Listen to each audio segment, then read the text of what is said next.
In Matthew 25:14-30, it says, the master gave 5 talents to one, two to another, and one to the last. And the servant who buried his talent lost everything. And so the economic lesson behind that is that if you have capital in a competitive economic world, capital must be put to its best available use. Capital has to be used. And so portfolio theory actually says that if you have capital, meaning your skill, it might be your relationships, it might be your money or whatever. If you don't use that capital properly, or if you waste it, or if it sits idle, then you lose value, right? So but if you use it productively, it can lead to a long-term return. So one of the problems with the black community that I have observed is that we have a lot of underutilized resources in our community, do we not? We have so many kids that could go out and form billion-dollar companies. I challenged the HBCUs to take all that money that white ladies giving Mackenzie Scott, which I am completely in agreement with. I My goodness, I love what she's doing. She's given several HBCUs over $100 million. That's your opportunity. Like, stop praying to be blessed. You've been blessed. Now, how are you going to multiply that blessing and turn it into something productive? So rather than taking that money and just spending it on the same old, develop the infrastructure that's going to allow you to mass produce, 100,000 Jeff Bezoses, so that they can, in the next generation, become the big donors for these institutions.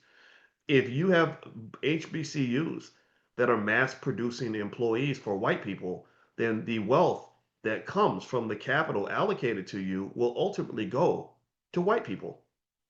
Why? Well, because they are the controllers of capital. They're the ones who build the organizations. They're the ones who build the corporations. The employees don't get the capital. Black employees, unfortunately, I'm not making fun of anybody, but I'm saying that, some guy who who's had a job for 20 or 30 years, who's buried under student loan debt, is not the person you can pick up the phone and call when you need to build a $80 million football stadium. So, or build a $100 million science lab. Mackenzie Bezos, she got her wealth because her husband Jeff and she got together and formed this company called Amazon. I assume I know Mackenzie was there. I think she played a big role in that actually. The wife is very important, right? And so now Jeff has enough money that he can buy every single HBCU in America with his pocket change. So my thought would be, if I'm running one of these institutions, is okay, I appreciate you giving us what we got, but how do we get what you got that gave you the ability to give us what we got right now? Like, how did you get what you got? I don't want to be I don't want to be a beneficiary of the source. I want to know the source. Like, give me the hookup. Like, give me the connect, right? And so ultimately, it's a choice. It's a choice on whether or not you make those long-term investments to develop infrastructure. I think that we have underutilized resources in terms of our intellect, our creativity, our time. We invented hip hop music. Hip hop music is a multi-trillion-dollar industry, and we created it down in the South Bronx, and we did not benefit from it financially because we did not exercise the stewardship of that capital and invest it properly. We gave it away. We made a donation to the world.